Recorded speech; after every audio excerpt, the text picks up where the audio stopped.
Hello friends, welcome back to my channel. इस video में हम क्या करेंगे, ड्राइव और ड्रिवन शाफ्ट के अलाइनमेंट के कंसेप्ट को समझेंगे। हम सबसे पहले ये हम समझ लेते हैं ड्राइव किसे कहते हैं और ड्रिवन पार्ट किसे कहते हैं। सो फ्रेंड्स, ड्राइव जो होता है हमारा उस मोटर को कहते हैं,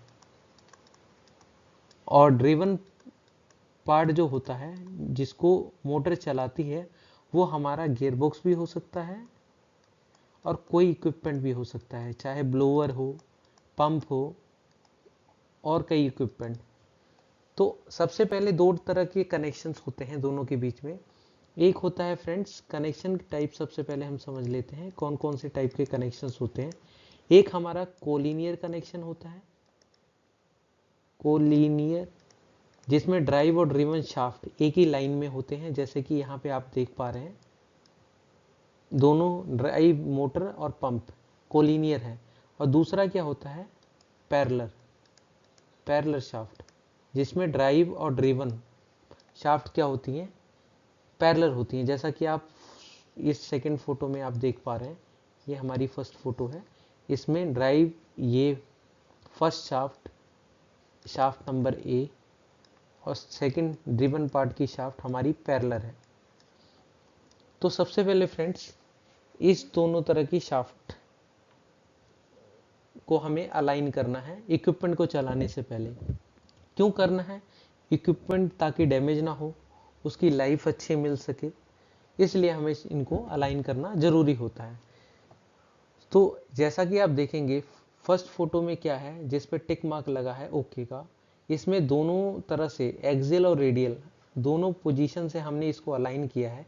यहाँ पे जो क्रॉस साइन दिख रहा है, यहाँ पे आप देखेंगे ड्राइव शाफ्ट थोड़ी नीचे की तरफ है मोटर की, और पंप की शाफ्ट थोड़ी ऊपर की तरफ है। यहाँ पे आपको रेडियल मिस अलाइनमेंट दिख रहा है। और सेकंड फोटो में आप देखेंगे मोटर की शाफ्ट थोड़ी उठी पड़ी है, ये डाउन है, थोड़ी एंगल पे है, और पंप की शाफ्ट हमारी स्ट्रेट है। तो यहाँ पे क्या है, एक्सियल मिस अलाइनमेंट है। जब इन दोनों को हम करेक्ट कर देते हैं तब हमारी शाफ्ट क्या होती है, प्रॉपर अलाइन होती है। उसके बाद हम क्या कर सकते हैं, इन दोनों शाफ्ट ड्राइव और ड्रिवन शाफ्ट के बीच में हम कपलिंग लगा करके इनको कनेक्ट कर सकते हैं। और सेकंड केस में हमारी ये जो शाफ्ट है पैरेलल, ये दो तरह से कनेक्शन के थ्रू कनेक्ट होती हैं। पहली कनेक्शन होता है इससे बेल्ट ड्राइव, बेल्ट के थ्रू कनेक्शन। सेकंड होता है चेन ड्राइव, चेन के थ्रू कनेक्शन। इनको हम कनेक्शन करने से पहले, सबसे पहले चेन ड्राइव में क्या होता है, ये पुली की जगह आपको स्प्रॉकेट मिलेगा। कनेक्शन करने से पहले हमें दोनों, अगर चेन ड्राइव है तो दोनों स्प्रॉकेट को अलाइन करना पड़ेगा, बेल्ट ड्राइव है तो पुली नंबर 1 और पुली नंबर 2 को अलाइन करना पड़ेगा।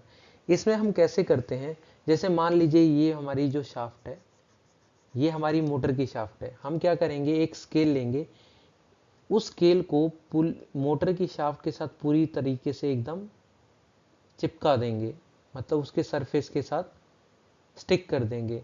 फिर देखेंगे दूसरा एंड जो है, वो जो ड्रिवन इक्विपमेंट है उसकी शाफ्ट पे जो कनेक्टेड पुली है, वो इस स्केल के फेस के साथ मैच कर रहा है कि नहीं। अगर नहीं मैच कर रहा है, इसका मतलब ये है वो अलाइन नहीं है। तो हम क्या करेंगे, उसको शिफ्ट करेंगे आगे की तरफ, स्केल की तरफ, ताकि ये प्रॉपरली अलाइन हो सके। अगर देखिए शाफ्ट में मार्जिन है तो हम पुली को शिफ्ट करेंगे, अगर शाफ्ट में मार्जिन नहीं है तो हम क्या करेंगे, इक्विपमेंट को ही शिफ्ट करेंगे। तो ऑटोमेटिकली इक्विपमेंट के साथ पुली हमारी शिफ्ट हो जाएगी। जब दोनों एंड पे हमारे स्केल के साथ पुली फेस टू फेस मैच कर जाएगी, इसका मतलब ये है अलाइन हो चुकी है। अब हम क्या कर सकते हैं, फाउंडेशन के बोल्ट टाइट करके इक्विपमेंट के और मोटर के हम इसमें पुली को कनेक्ट कर सकते हैं। और चेन ड्राइव के केस में अगर दोनों स्प्रॉकेट, मान लीजिए पुली 1 की जगह स्प्रॉकेट 1 है, ये पुली 2 की जगह स्प्रॉकेट 2 है, दोनों स्प्रॉकेट को अलाइन करने के बाद फाउंडेशन के बोल्ट टाइट करके मोटर और इक्विपमेंट के हम चैन को कनेक्ट कर सकते हैं।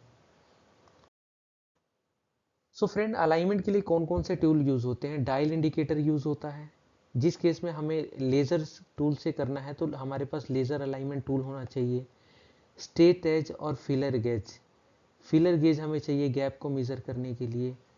इनसाइड आउटसाइड कैलिपर होना चाहिए, ब्रैकेट होना चाहिए ताकि हम डायल गेज को माउंट कर सकें। इसके अलावा कुछ एक्स्ट्रा इक्विपमेंट जैसे हमारे स्पैनर होना चाहिए, हमारे पास स्पैनर हो गया, और कुछ और टूल्स भी हैं। मेन टूल्स मैंने लिख दिए हैं।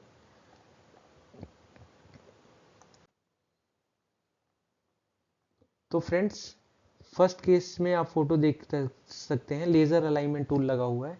ये हमारा जो पंप की शाफ्ट पे लगा है, ये हमारा ट्रांसमीटर है।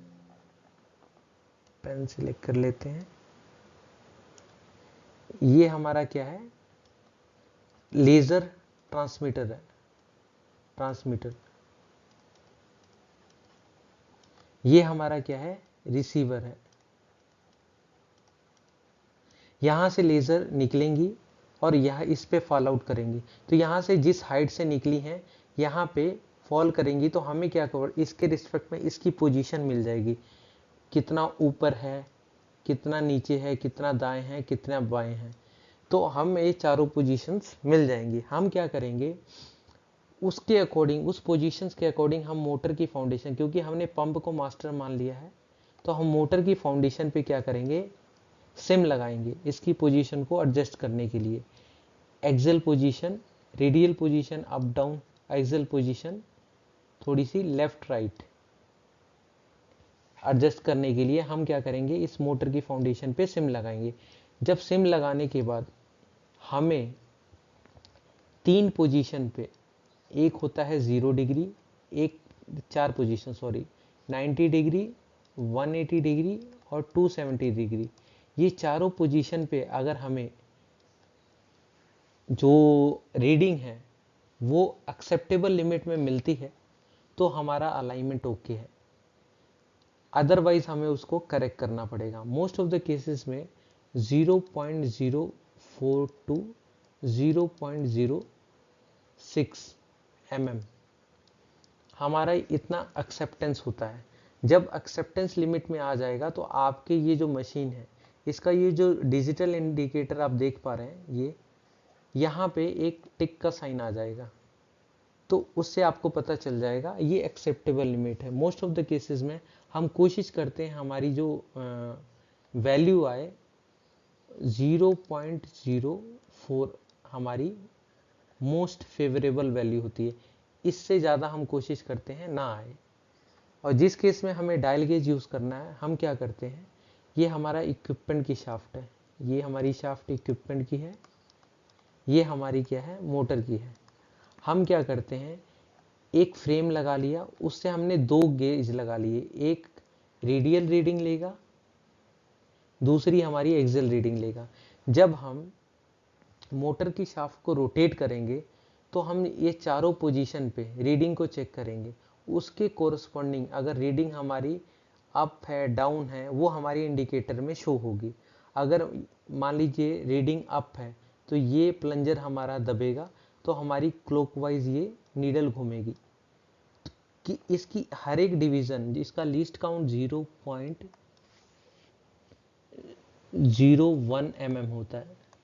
तो इसका हम क्लॉकवाइज घूमेगा तो हमें पता लगेगा कितना अप है सरफेस, एंटी क्लॉकवाइज घूमेगा तो कितना डाउन है। तो या इसकी रीडिंग के बेसिस पे हम क्या करेंगे, क्योंकि इक्विपमेंट को हमने मास्टर बनाया, तो मोटर की फाउंडेशन पे हम सिम लगा करके अलाइन करेंगे। और जब ये 4 पोजीशन पे हमें रीडिंग एक्सेप्टेबल जो लिमिट है हमारी 0.04 mm मिल जाएगी, तो उस पोजीशन को हम क्या कर लेंगे, ओके कर देंगे, तो हमारा इक्विपमेंट अलाइन हो चुका है। तो हम मोटर की फाउंडेशन और इक्विपमेंट की फाउंडेशन के बोल्ट को प्रॉपरली टाइट करके कपलिंग को फिट करके मशीन को चला सकते हैं। आई होप आपको समझ में आ गया होगा।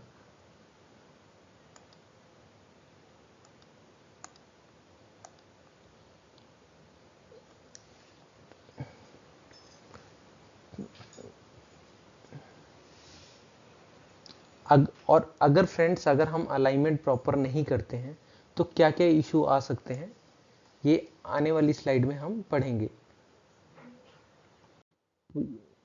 सॉरी। तो फ्रेंड्स, अगर हमारा अलाइनमेंट प्रॉपर नहीं है तो वो हम कैसे डिटेक्ट कर सकते हैं। अगर हमारा अलाइनमेंट ओके नहीं है तो हमारी बेयरिंग जो होगी और सील होगी और कपलिंग वो क्या करेगी, बार बार फेल होगी। हमारे इक्विपमेंट से हाई वाइब्रेशन आएगा, ऑयल लीकेज आएगा। उसके बाद कपलिंग का टेम्परेचर बढ़ जाएगा क्योंकि वाइब्रेशन की वजह से, और फ्रिक्शन भी बढ़ जाएगा। फाउंडेशन बोल्ट हमारे लूज हो जाएंगे क्योंकि मशीन वाइब्रेट करेगी तो फाउंडेशन बोल्ट लूज हो जाएंगे। कपलिंग बोल्ट हो गया ब्रेक कर जाएंगे। उसके बाद ये सब रीडिंग बढ़ जाएगी हमारी किसके कंपैरिजन में, उसके कंपैरिजन में जब हमारी अलाइनमेंट ओके है, तो उस केस में ये सारी प्रॉब्लम्स हमारी नहीं आएंगी।